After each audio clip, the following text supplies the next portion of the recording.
পাটুরিয়া দৌলতী রুটে ফেরি চলাচলের আরো খবর জানাতে আমাদের সাথে যুক্ত হচ্ছেন সহকর্মী মনিরুল ইসলাম মিহির। মিহির, জানাবেন যে এই মুহূর্তে ঘাটের কি অবস্থা দেখছেন, ফেরি ঠিকমতো চলতে পারছে কিনা এবং মানুষের ভোগান্তি কেমন রয়েছে, সবশেষ খবর জানাবেন। না, কাজুরি ফেরি ঠিকভাবে চলতে পারছে না। অর্থাৎ যে তীব্র স্রোত আছে, সেই স্রোতের কারণে এই ফেরিগুলি ঠিকভাবে পারাপারও হতে পারছে না। পাশাপাশি যে ঘাট এলাকায় যখন ভিড়তে অসুবিধা হচ্ছে।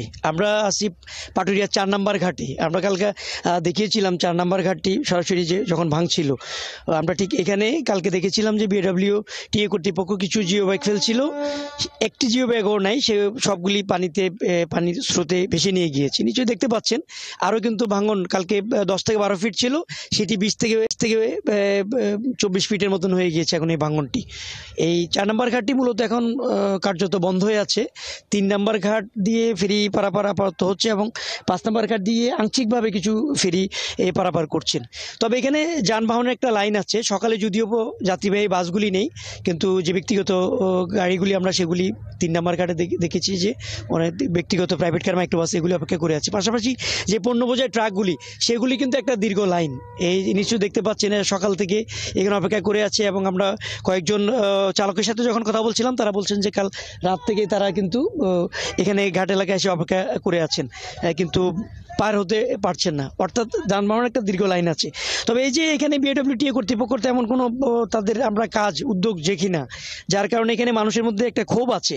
এখানে আমরা একটু কথা বলি, স্থানীয় যারা আছেন এখানে ঘাট সংশ্লিষ্ট তাদের সাথে একটু কথা বলে জেনে নিই। আচ্ছা, এই যে 4 নম্বর ঘাট তো আমরা কালকে দেখেছি যে অনেকটা ভেঙে গিয়েছে।